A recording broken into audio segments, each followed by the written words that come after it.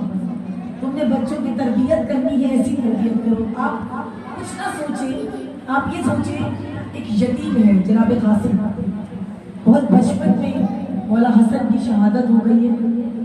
ایک بیوہ نے کتنی پیاری تربیت کی ہے کہ جب مولا حسین شب عاشور بتا رہے ہیں کہ سب شہید ہو جائیں گے اور جناب قاسم نے پوچھا کہ کیا میرا نام ہے، تو مولا حسین نے کہا کہ قاسم شہادت کو کیا سمجھتے ہو؟ کہا شہد سے زیادہ شہید. یہ کس کی تربیت ہے؟ یہ اس ماں کی تربیت ہے جس نے بتایا، جس کا ارمان نہیں ہے میں تیری شادی کروں گی، تیرے بچے ہوں گے، میں نے یہ دیکھنا ہے، میں نہیں. اس کا ارمان ہے کہ اس کی شہادت ایسی ہو جو اسے شہد سے زیادہ شیریں لگے. اور آپ نے دیکھا ہے کربلا میں ایسی واقعاً اتنی درد بھری شہادت ہے جناب قاسم کی، اور اس شہادت کو قاسم زندگی میں کہہ رہے ہیں کہ شہد سے زیادہ شیریں. کتنی میٹھی، جس کی لاش ٹکڑے آئے ہیں، جس کی پوری لاش نہیں آئی. اور بچے کا ارمان کیا ہے؟ بار بار جاتے ہیں مولا کے پاس. جب بنی ہاشم کی باری آئی ہے بار بار گئے ہیں. 13 یا 14 سال عمر ہے جناب قاسم کی، اور بار بار جاتے کہتے ہیں مجھے کب بھیجیں گے، مجھے کب جائیں، مجھے کب بھیجیں گے میدان میں کب جاؤں گا میدان میں. بار بار کہتے ہیں امام اجازت دیجیے، چچا جان اجازت دیجیے، اجازت دیجیے. جب اجازت نہیں ملی نا بہت دیر تک ماں کے پاس پہنچے. آنکھوں میں آنسو ہے تو کم سی ہے نا، آنکھوں میں آنسو ہے، اور آنسو لے کے ماں کے پاس پہنچے. ماں نے دیکھا چہرہ، کیا کہا کیا ہوا؟ کہا مجھے جنگ میں جانے کی اجازت نہیں دے رہے، لگتا ہے مجھے جانے کی اجازت نہیں دیں گے. بی بی نے خط لیا جو مولا امام حسن نے لکھا تھا، وہ خط لیا، جناب قاسم کا ہاتھ پکڑا. یہ منہ لے کر بلا کی جو شہادت کے لیے ہاتھ پکڑ کے لے کے جا رہی ہے، بچا نہیں رہی، بچا لے کے گئی اور جا کر امام حسن کا خط دیا مولا حسین کو. بیٹے کا ہاتھ پکڑایا، امام نے خط پڑھا جس میں لکھا تھا کہ مشکل وقت میں جب حسین پر مشکل وقت آئے، کیونکہ سب کو پتا تھا اہل بیت کو امام حسین نے کربلا جانا یا قربانی دینی ہے، تو کیا کہا کہ حسین جب وقت آئے تو اس وقت میری جانب سے میری اولاد کو قبول کرو. امام حسن مجتبیٰ کی اولاد قربان ہوئی. جناب قاسم کو اجازت ملی. جناب قاسم میدان کربلا میں جب اتارے جا رہے ہیں، امام حسین نے حضرت عباس سے کہا عباس جاؤ قاسم کو تیار کرو. حضرت عباس تیار کرتے ہیں، کوئی زرہ نہیں آتی جناب قاسم کے بدن پر، کچھ نہیں آتا. بدن چھوٹا ہے، زرہ بڑی ہے، بدن چھوٹا ہے، خود بڑے ہیں. جناب قاسم کو کپڑے میں لپیٹا، تیار کیا، کمر بند باندھا، تلوار کو ہمائی کیا. لیکن جناب قاسم کا قد اتنا تھا کہ گھوڑے پر خود سوار نہیں ہو سکتے تھے. جناب قاسم کو خود سوار کرایا حضرت عباس نے. اب جب میدان کربلا میں اترے تو کیا جنگ تھی حیدر کرار کے پوتے نے، امام حسن مجتبیٰ کے بیٹے نے کئی لعینوں کو واسع جہنم کیا، اور جنگ کرتے کرتے میدان کے درمیان میں اترے. لعین نے آواز دی پسر ساتھ نے اس کو گھیر کے مارو، اسے ایسے نہیں مارا جائے گا. اور جب مارنے لگو نا تو گھیرتے گھیرتے گھیرے تو تنگ کرتے چلے جانا. عزاداروں چاروں طرف سے غبار ہونا شروع ہوئے. لعینوں نے زین سے زمین پر گرایا. جیسے ہی جناب قاسم زمین پر آئے نا، ایک مرتبہ آواز دی چچا جان میں گر گیا، چچا جان میرا آخری سلام قبول کیجئے. جیسے ہی یہ جملہ سنا، امام حسین تیزی سے گھوڑے پر بیٹھ کے بھاگنا شروع ہوئے. جیسے امام نے اپنے گھوڑے پر دوڑایا ہے نا، تو جو فوجی تھی وہ دیکھ کے پریشان ہو گئی. دائیں فوجیں بائیں طرف بھاگی، بائیں فوجیں دائیں طرف بھاگی. اسی دوران حسن کے گل کی پتیاں میدان کربلا میں بکھر گئی. حضرت بعض روایت میں کہتی ہے جب امام حسین میدان کربلا میں پہنچے نا تو امام حسین نے چاروں طرف دیکھا، کہیں قاسم کا لاشا نظر نہیں آ رہا. آواز تھی، کہا قاسم تمہارا چچا بلاتا ہے، آواز دو. جناب قاسم کی آواز نہیں آئی. پھر کہا قاسم تمہارا چچا بلا رہا ہے بیٹا، آواز دو. جناب قاسم کی آواز نہیں آئی. آخری مرتبہ قاسم وقت کا امام بلا رہا ہے، آواز دو.